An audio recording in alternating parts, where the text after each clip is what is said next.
Hello साथियों, welcome to ji chills. आप सभी को विक्रम का नमस्कार। तालिबान को इतिहास की सबसे बड़ी कूटनीतिक सफलता मिल चुकी है। जिस सपने को पाने के लिए वो बरसों से तड़प रहा था, आज वो सपना हकीकत में बदल गया है। जिस देश ने तालिबान के खिलाफ सबसे भीषण युद्ध छेड़ा था, वही अब उसे पहला तोहफा देकर उसकी गोद में गुलाब रख रहा है। भारत के दोस्त रूस ने तालिबान को बहुत बड़ी खुशखबरी दी है। दुनिया अब सन्न है, क्योंकि यह सिर्फ एक डिप्लोमेटिक गिफ्ट नहीं बल्कि तालिबान के लिए मान्यता की मुहर है। वह मान्यता जिसे पाने के लिए उसने बम, बंदूक और बारूद के दौर काटे हैं। लेकिन वहीं दूसरी तरफ बांग्लादेश के भीतर से तालिबान को लेकर एक बहुत ही खतरनाक खबर आ रही है भारत के लिए, और इसका फायदा भविष्य में चीन भी उठा सकता है, जिसे लेकर सतर्क रहना होगा। और यह खबर जानना बेहद जरूरी है। तो आइए समझते हैं कि आखिर पूरी डेवलपमेंट क्या है। दरअसल रूस ने दुनिया को चौंकाते हुए तालिबान सरकार को आधिकारिक मान्यता दे दी है। यह वही तालिबान है जिसने अमेरिका को भगाकर अगस्त वर्ष 2021 में अफगानिस्तान की सत्ता पर कब्जा किया था। अब रूस ने इसे अफगानिस्तान की आधिकारिक सरकार मान लिया है। इस फैसले के बाद तालिबान नेताओं ने इसे अपने लिए ऐतिहासिक पल बताया है। भारत भी तालिबान से व्यापार कर रहा है। भारत के अंदर भी तालिबान के 1-2 अधिकारी बैठते हैं, लेकिन अभी भारत ने पूरी तरीके से मान्यता नहीं दिया है। 2023 में खबर आई थी कि भारत अफगानिस्तान के राजदूतों और राजनयिक कर्मचारियों को ऑनलाइन ट्रेनिंग दे रहा है। अब जरा समझिए, जिस सोवियत रूस ने एक दौर में अफगानिस्तान को टैंकों से रौंदा था, जिसके बमों से कंधार, जलालाबाद और काबुल कांप उठे थे, उसी रूस ने अब तालिबान को आधिकारिक मान्यता देकर इतिहास का सबसे बड़ा यू टर्न ले लिया है। जब सोवियत सेना अफगानिस्तान की धरती पर घुसी थी, दुनिया ने देखा था कि कैसे रूस अफगानिस्तान को लाल झंडे के नीचे लाना चाहता था, कैसे सोवियत टैंकों ने मुजाहिदीनों के खिलाफ सबसे खतरनाक युद्ध छेड़ा था। उस समय ऐसा लग रहा था कि अफगानिस्तान अब मॉस्को का उपनिवेश बन जाएगा। लेकिन आज वही रूस तालिबान को गले लगा रहा है, वही तालिबान जिसने कभी सोवियत टैंकों के टुकड़े किए थे। इससे बड़ी विडंबना और क्या हो सकती है। जिस युद्ध में लाखों लोग मारे गए, वही 2 ताकतें आज एक दूसरे की राजनीतिक जरूरत बन गई हैं।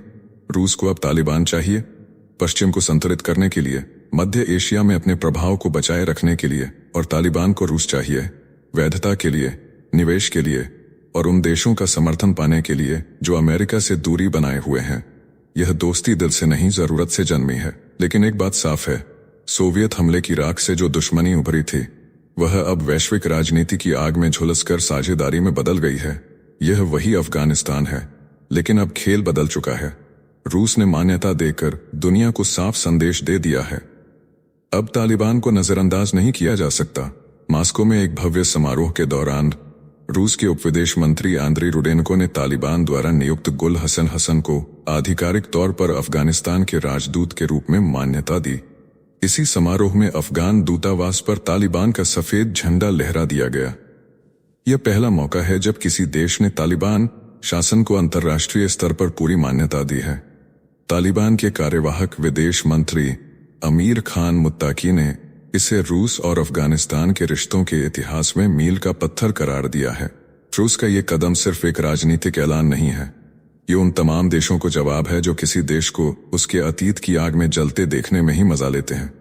जब अमेरिका ने पीठ घुमाई, जब नेटो ने मलबा छोड़ दिया, जब दुनिया ने कहा तालिबान को हम नहीं मानते, तब रूस आगे आया और कहा हम मानते हैं। ये वही रूस है जिसने अफगान धरती को सबसे पहले टैंकों से रौंदा था। लेकिन आज उसी रूस ने मरहम रख दिया है, एक ऐसा मरहम जो अब अफगानिस्तान की किस्मत बदल सकता है। रूस जानता है कि जब पूरी दुनिया तुम्हारे खिलाफ हो, तो वही देश काम आता है जिसे खुद दुनिया ने खारिज किया हो। और तालिबान जानता है कि आज जो दुनिया उसे शक की नजरों से देख रही है, कल वही दरवाजा खटखटाएगी। अब वक्त आ गया है जब रूस की इस मान्यता के बाद भारत, चीन, ईरान और यहां तक कि पाकिस्तान भी अपना रुख बदल सकते हैं। क्योंकि अब तालिबान अफगानिस्तान का सिर्फ शासक नहीं, बल्कि वैश्विक राजनीति का नया मोहरा बन चुका है। यह खेल अब केवल बंदूक से नहीं, कूटनीति से खेला जाएगा। और जो तालिबान कभी बंकर में छुपा रहता था, अब मंच पर बैठकर सौदे करेगा। समय बदल चुका है और रूस ने इस बदलाव की पहली दस्तक दे दी है। बाकी देशों की घड़ियां अब उस तालिबानी वक्त की ओर घूमने को मजबूर होंगी, जिसे अब कोई नजरअंदाज नहीं कर सकता। रूस ने इस मान्यता के साथ ही यह भी साफ कर दिया है कि वह तालिबान सरकार के साथ व्यापार, ऊर्जा, कृषि, परिवहन और संरचना के क्षेत्र में सहयोग को और मजबूत करेगा। इसके अलावा शिक्षा, संस्कृति, खेल और मानवीय सहायता के क्षेत्रों में भी दोनों देशों के बीच समझौते को लेकर रूस अब तेजी से काम करेगा। रूस की इस घोषणा के बाद काबुल में तालिबान नेताओं में खुशी की लहर दौड़ गई है। रूस ने यह भी कहा कि यह फैसला दोनों देशों के बीच द्विपक्षीय सहयोग को नई ऊंचाइयों तक ले जाएगा। जिस तालिबान को कल तक कोई मंच पर बैठने नहीं देता था, अब वही तालिबान बहुपक्षीय मंचों की कुर्सियों के लिए दावेदार बन रहा है। बहुत जल्द आप देखेंगे शंघाई सहयोग संगठन यानी SCO में तालिबान को स्थायी स्थान मिलेगा और फिर ब्रिक्स जैसे मंच पर भी उसकी एंट्री तय मानी जा रही है। हालांकि इसमें कुछ समय जरूर लगेगा, लेकिन अगर भारत ने सहमति दे दी तो यह होकर रहेगा। और इस पूरी पटकथा के निर्देशक हैं व्लादिमीर पुतिन। रूस ने अब तय कर लिया है कि जिसे पश्चिम ने बहिष्कृत किया उसे वह वर्ल्ड स्टेज पर स्थापित करेगा। चीन चुपचाप व्यापार करता रहा, लेकिन मान्यता देने से डरता रहा। यूरोप और अमेरिका ने तालिबान को देखना भी गुनाह समझा, लेकिन रूस ने एक झटके में सारी शर्म, डर और पश्चिमी आलोचनाओं को किनारे रखकर तालिबान को राजनीतिक वैधता का पहला तोहफा दे दिया। अब हालात यह हैं कि तालिबान रूस के साथ ही नहीं, भारत को भी अपना भरोसेमंद साझेदार मानता है। भारत ने कभी भी अफगान जनता से रिश्ता नहीं तोड़ा। अस्पताल, स्कूल, बांध, अनाज, दवाइयां जो भी बन पड़ा भारत ने पहुंचाया। और यही कारण है कि अफगानिस्तान की आम जनता और यहां तक कि तालिबानी नेतृत्व भी भारत के लिए दिल खोलकर दोस्ती के संकेत दे रहा है। अब अगर तालिबान SCO और ब्रिक्स जैसे मंचों पर बैठा नजर आए तो याद रखिए, ये सिर्फ रूस की रणनीति नहीं होगी, ये भारत की साख का भी असर होगा। पश्चिमी देश तो भारत पर दबाव बनाएंगे, लेकिन भारत अपने हिसाब से फैसला लेगा। दुनिया डरती रही, लेकिन भारत भरोसे से जुड़ा रहा और यही भरोसा तालिबान को दुनिया की कुर्सियों तक ले जाएगा। अब तक दुनिया का कोई भी देश तालिबान को आधिकारिक मान्यता नहीं दे सका था, क्योंकि तालिबान पर महिलाओं और अल्पसंख्यकों के अधिकारों को कुचलने के गंभीर आरोप लगे हुए हैं। इसके अलावा भी उसने देश में कई ऐसे कानून लागू कर रखे हैं जो बाकी दुनिया के लिए फिट नहीं बैठती है। लेकिन रूस ने पूरी कहानी पलट दी और यह अमेरिका और पश्चिमी देशों के लिए एक कड़ा मैसेज दिया गया है। रूस ने अफगानिस्तान में तालिबान शासन के बाद भी अपना दूतावास चालू रखा था और लगातार संपर्क में बना हुआ था। रूस का मानना है कि अब समय आ गया है जब व्यवहारिक सहयोग को प्राथमिकता दी जाए। इस ऐलान के बाद दुनिया भर के कई देश अब अपनी रणनीति पर दोबारा विचार करने को मजबूर हो सकते हैं। रूस ने जो कदम उठाया है वह तालिबान को वैश्विक मान्यता दिलाने की दिशा में सबसे बड़ा मोड़ साबित हो सकता है। अब जरा ध्यान दीजिए, रूस ने तालिबान को औपचारिक मान्यता देकर पूरी दुनिया को चौंका दिया है। यह खबर दिखने में भले राजनीतिक कूटनीति लगे, लेकिन असल में यह बहुत बड़ा पावर शिफ्ट है और इसके सबसे गंभीर असर भारत पर पड़ने वाले हैं। क्योंकि अब चीन को खुली छूट मिल जाएगी, चीन भी तालिबान को मान्यता देगा और फिर शुरू होगा उसका ड्रैगन प्लान। चीन अपनी चालें चल चुका है, एक तरफ पाकिस्तान, दूसरी ओर बांग्लादेश और अब तीसरी दिशा से अफगानिस्तान। तीनों को कट्टर इस्लामिक मोर्चे में बदलने की साजिश। यह मोर्चा न सिर्फ भारत को घेरने के लिए तैयार किया जा सकता है, बल्कि इसके जरिए भारत के भीतर आतंकी घुसपैठ, दंगे और अशांति फैलाने का खतरनाक खेल शुरू किया जा सकता है। और ये बात सिर्फ अंदेशा नहीं है, बांग्लादेश से अभी अभी जो खबरें आई हैं वो रोंगटे खड़े कर देने वाली हैं।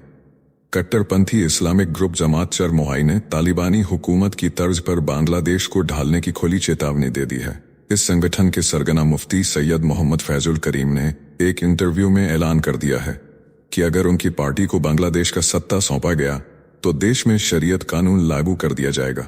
उन्होंने साफ कहा है कि अफगानिस्तान की मौजूदा तालिबानी व्यवस्था को ही बांग्लादेश में अपनाया जाएगा। इस इंटरव्यू में फैजुल करीम ने दावा किया कि इस्लामिक मूवमेंट बांग्लादेश अगर चुनाव जीतती है तो सबसे पहला काम शरीयत लागू करने का होगा। इस बयान में उन्होंने यह भी कहा कि उनके शरीयत कानून में हिंदुओं को भी अधिकार दिए जाएंगे और अल्पसंख्यकों के अधिकारों की भी गारंटी दी जाएगी। क्या आप सोच सकते हैं कि भारत के पड़ोस में ऐसा देश तैयार हो रहा है जहां तालिबानी सोच खुलकर समर्थन पा रही है, जहां चुनाव जीतने के लिए धर्मनिरपेक्षता का दिखावा किया जाएगा, लेकिन सत्ता में आते ही अल्पसंख्यकों, महिलाओं और उदार सोच वालों पर कहर टूटेगा। बांग्लादेश की चुनावी राजनीति आज उसी खतरनाक मोड़ पर खड़ी है जहां कट्टरपंथ को वोट बैंक बना लिया गया है, जहां तालिबान जैसी शासन व्यवस्था की बात खुलेआम की जा रही है। इसका मतलब सिर्फ बांग्लादेश के लिए खतरा नहीं बल्कि भारत के लिए एक गंभीर चेतावनी है। सोचिए, जो मानसिकता अपने देश के अल्पसंख्यकों को भी नहीं बख्श रही, जो महिलाओं के लिए नरक समान कानूनों की पैरवी कर रही है, वह भारत को मौका मिलते ही किस हद तक चोट पहुंचा सकती है। इंटरव्यू में उसने यह भी कहा कि अमेरिका, ब्रिटेन और रूस की वे सारी अच्छी बातें जो शरीयत से टकराव नहीं रखती उन्हें स्वीकार किया जाएगा, लेकिन तालिबानी शासन की रीढ़ की हड्डी बन चुकी वैचारिक सख्ती को पूरी तरह लागू किया जाएगा। यह ऐलान बांग्लादेश को एक नए संकट की ओर धकेलने जैसा है, जिससे दक्षिण एशिया में फिर से धार्मिक चरमपंथ की आग भड़क सकती है। इस वीडियो में फिलहाल इतना ही। जल्द मिलते हैं एक और नई अपडेट के साथ। जाने से पहले वीडियो को लाइक करके चैनल को सब्सक्राइब कर लें।